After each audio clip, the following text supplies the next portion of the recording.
Bonjour. Bonjour à tous. Nous sommes en direct pour le live Se Retrouver, notre live du 7e jour.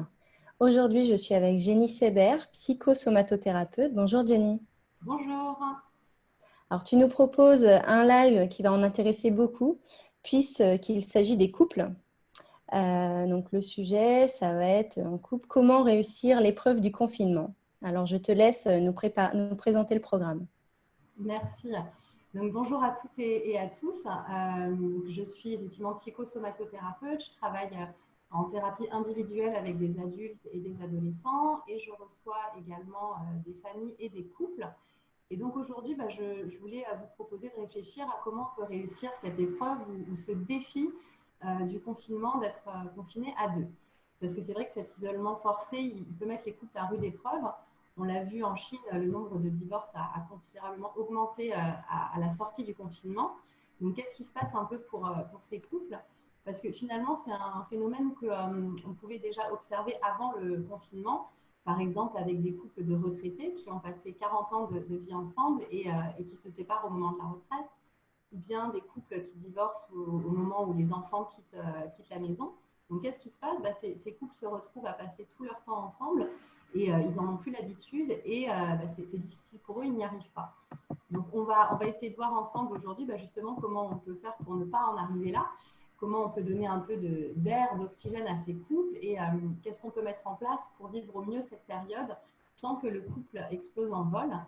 Et même comment est-ce qu'on peut réussir à renverser la tendance et à tirer parti de ce confinement pour réfléchir sur son couple et en sortir renforcé. Alors tout d'abord, je vais vous proposer de revenir à un principe de base du couple qui est vrai même sans confinement et qu'il est bon de se rappeler. Un couple, c'est composé de 3 entités. C'est une équation un peu particulière, c'est-à-dire que 1 plus 1 égale 3. Il y a vous, qui est un être à part entière, il y a votre partenaire, qui est un être à part entière, et il y a le couple, donc vraiment la relation, qui est aussi une entité à part entière. Et si on était dans le jargon d'entreprise, on pourrait dire que vous êtes une personne physique, que votre partenaire, c'est une personne physique, et que le couple, c'est un peu une personne morale. C'est l'entreprise que vous formez par votre union.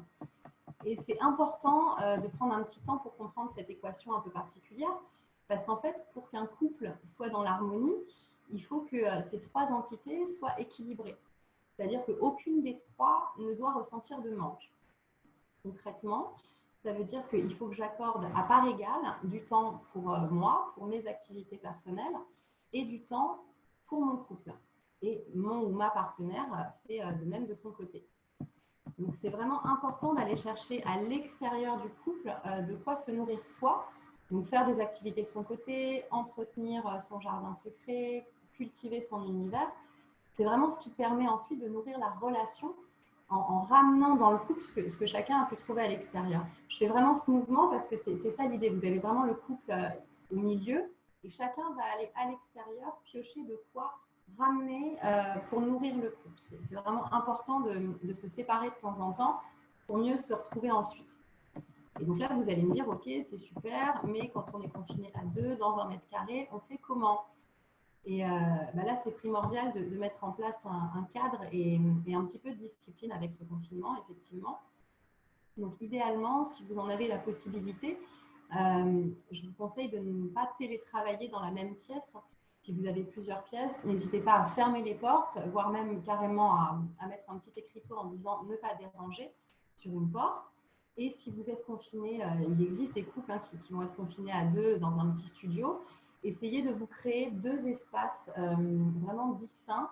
Vous pouvez par exemple vous tourner le dos pour travailler chacun de votre côté ou mettre carrément un petit macaron. Voilà, vous pouvez vous créer un petit macaron comme ça que vous pouvez mettre sur votre ordinateur ou carrément vous l'accrocher autour du cou pour dire là, je suis occupée, je suis dans une bulle et je ne suis pas disponible. Et demander à votre partenaire de vraiment respecter cet espace pour vous.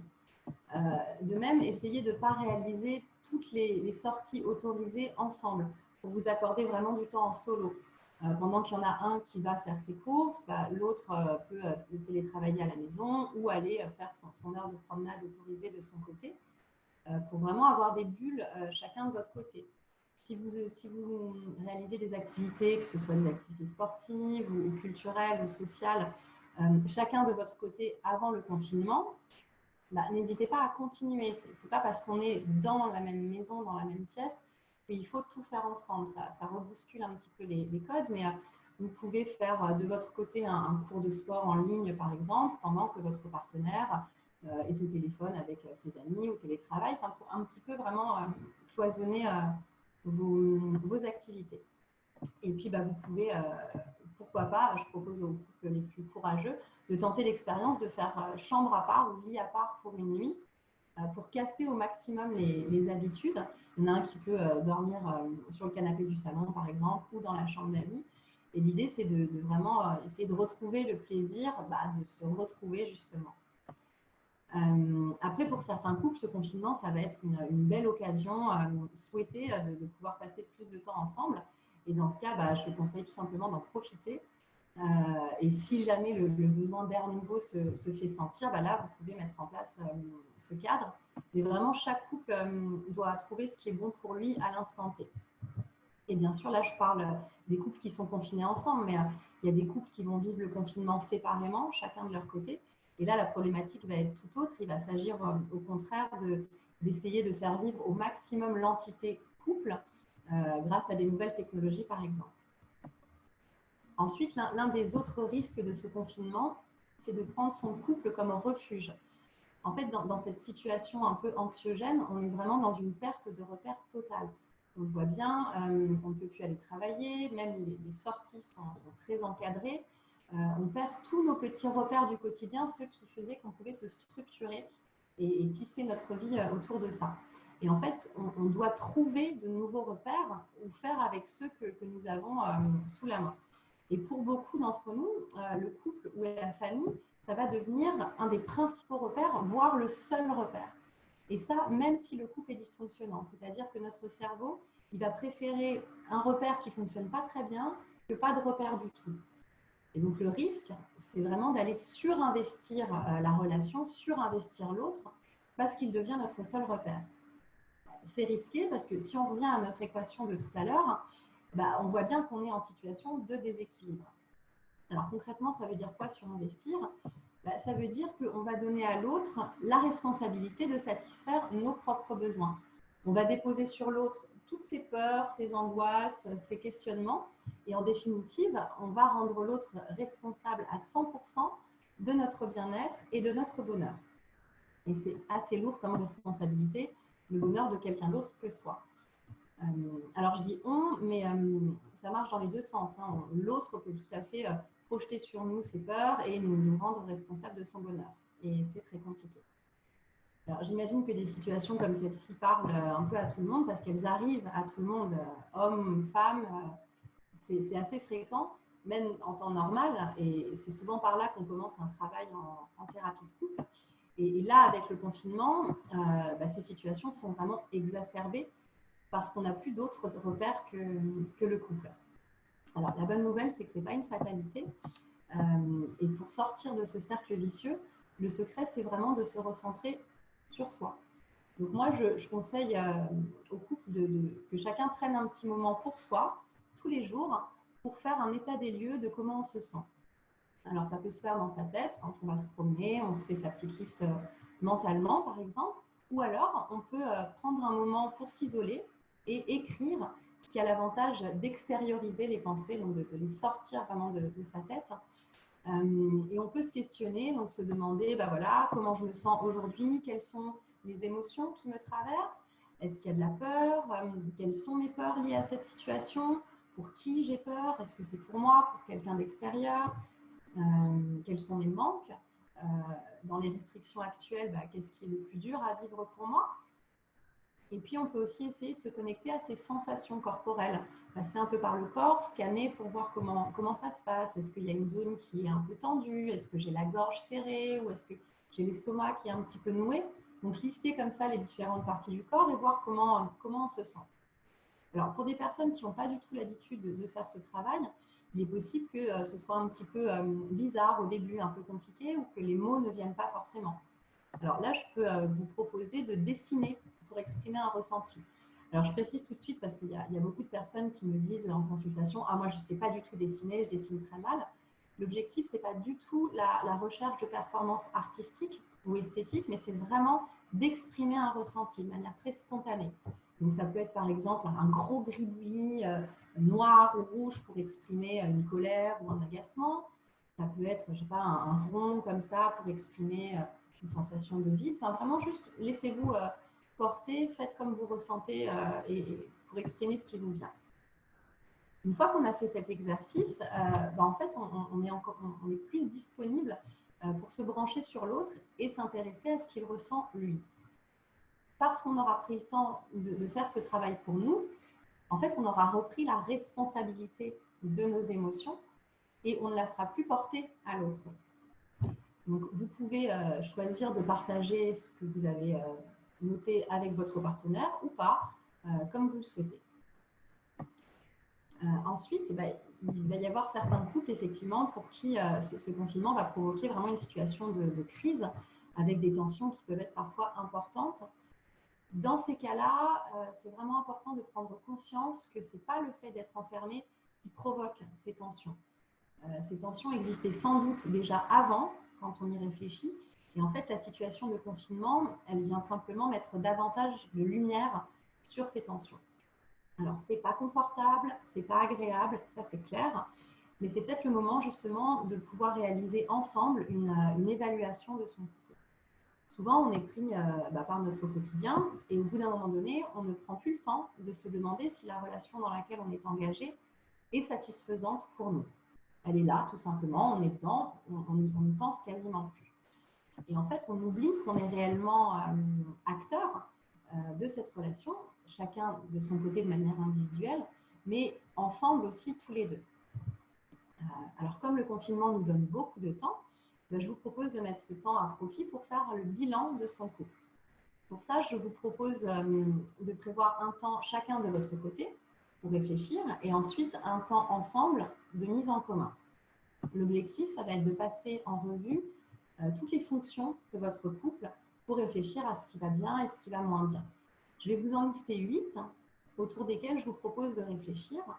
Ça peut se faire de manière très pratico-pratique, presque scolaire, sous forme d'un tableau, ou bien de manière un peu plus spontanée, sous forme de liste. Faites comme vous le sentez, comment vous êtes à l'aise.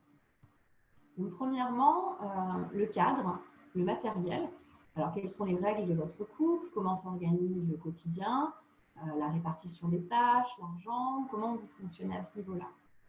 Deuxièmement, quelles sont les valeurs du couple? Qu'est-ce qui est important pour vous? En quoi vous croyez? Comment vous en discutez? Troisièmement, l'amour, la dimension affective. Est-ce que vous ressentez qu'il y a de l'amour au sein de votre couple?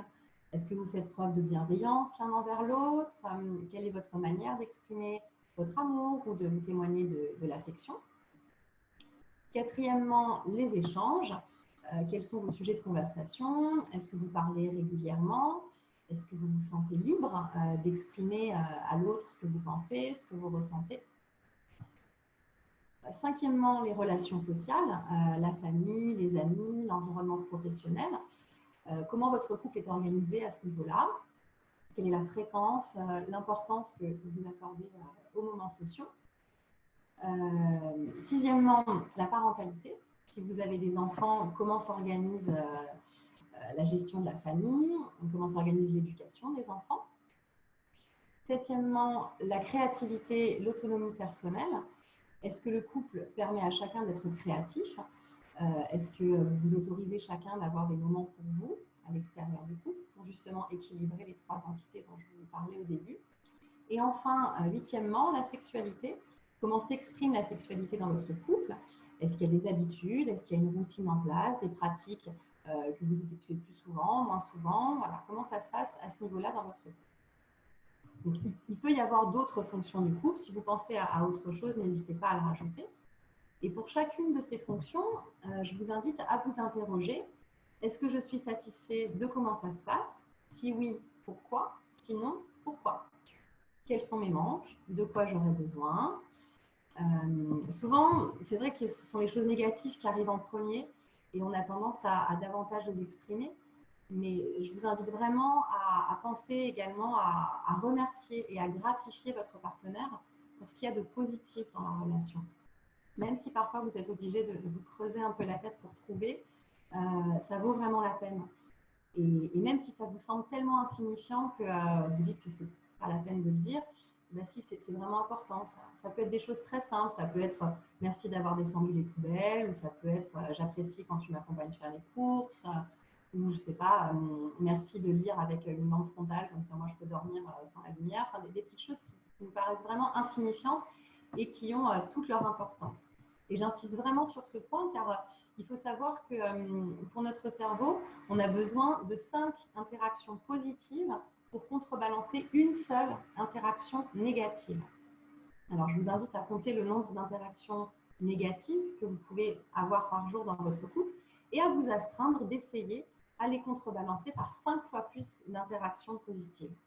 Et vous verrez qu'au quotidien, ce qui a pu se transformer avec les années en cercle vicieux peut vraiment s'inverser en cercle vertueux. Il n'y a que le premier pas qui est un peu coûteux parce qu'il demande de laisser son ego de côté. Mais après, on peut vraiment permuter.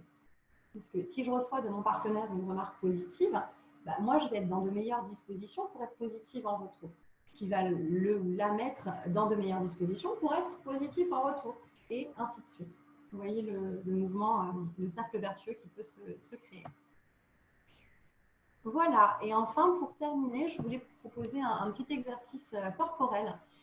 Comme je vous le disais, donc moi je suis psychosomatothérapeute et je mets beaucoup le corps à contribution dans les thérapies que je propose, qu'elles soient individuelles ou de couple, parce que dans notre monde actuel, on est tous beaucoup dans notre tête, et parfois de redescendre dans son corps, ça permet de mieux se sentir et ça peut permettre aussi de mieux comprendre certaines choses, de les comprendre différemment. Donc là, je voudrais terminer par vous proposer un exercice corporel à faire à deux, qui n'est pas très compliqué, vous allez voir.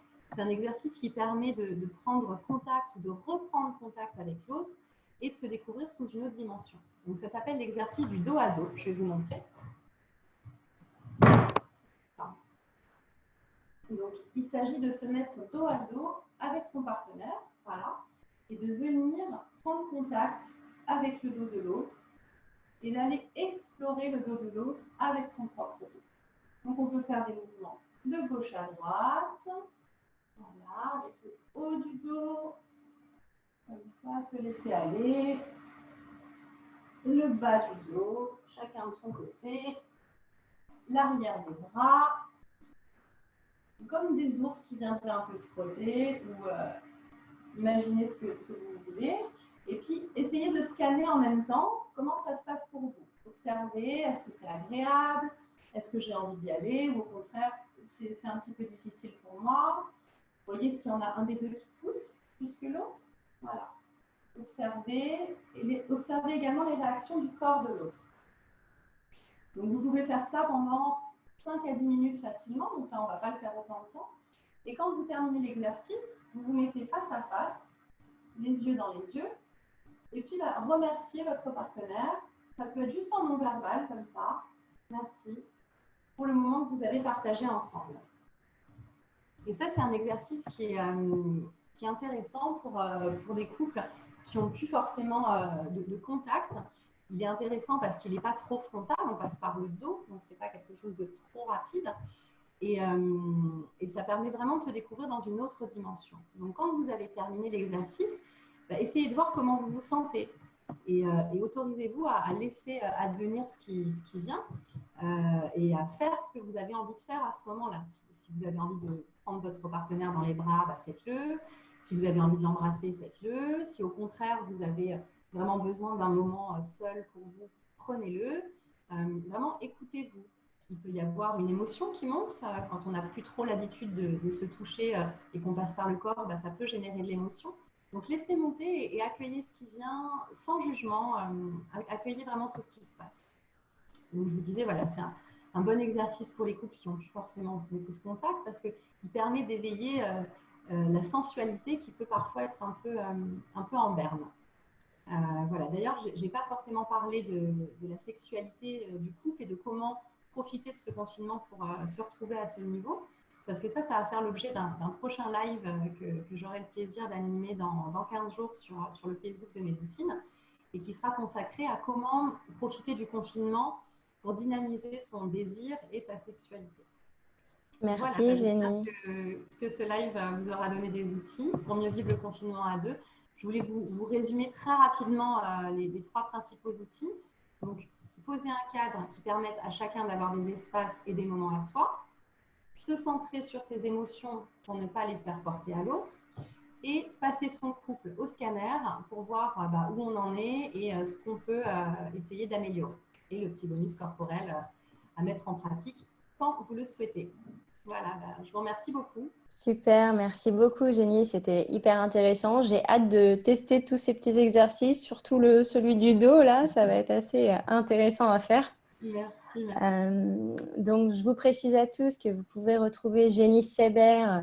Donc, elle a un cabinet à Paris, mais elle est actuellement, bien sûr, en téléconsultation sur Médoucine, que ce soit pour gérer votre stress, vos angoisses, du mal-être lié au confinement actuellement, ou quelques autres problématiques que ce soit. Jenny est en mesure de vous accompagner. Si vous souhaitez qu'on aborde d'autres sujets comme le confinement de couples qui sont séparés à distance ou des personnes seules, n'hésitez pas à commenter sur notre page Facebook. Se retrouver continue demain à 14 h avec Sophie Colas, coach de vie et thérapeute multidisciplinaire, avec le sujet « Je retrouve la sécurité et l'amour dans ma vie et ma situation actuelle ». Ce sera Malek de Médoucine et non pas moi qui animera le live de demain. Comme ça vous permet de rencontrer un petit peu les membres de l'équipe Médoucine. Alors, merci à tous. Merci encore, Jenny. Merci beaucoup à vous. Moi, je voulais profiter de ce moment pour dire un grand merci à Médoucine, en tout cas, pour tout ce que vous faites pour aider à mieux vivre le confinement, que ce soit au niveau du grand public à qui vous proposez plein de super solutions ou pour nous, les thérapeutes aussi, des super outils. Et vraiment, merci à vous. Merci, ça nous touche beaucoup. C'est un grand plaisir d'être solidaire, de s'accompagner, d'essayer de tirer le meilleur de cette situation inédite actuellement. Donc, merci, je vous souhaite une excellente journée et à demain pour se retrouver.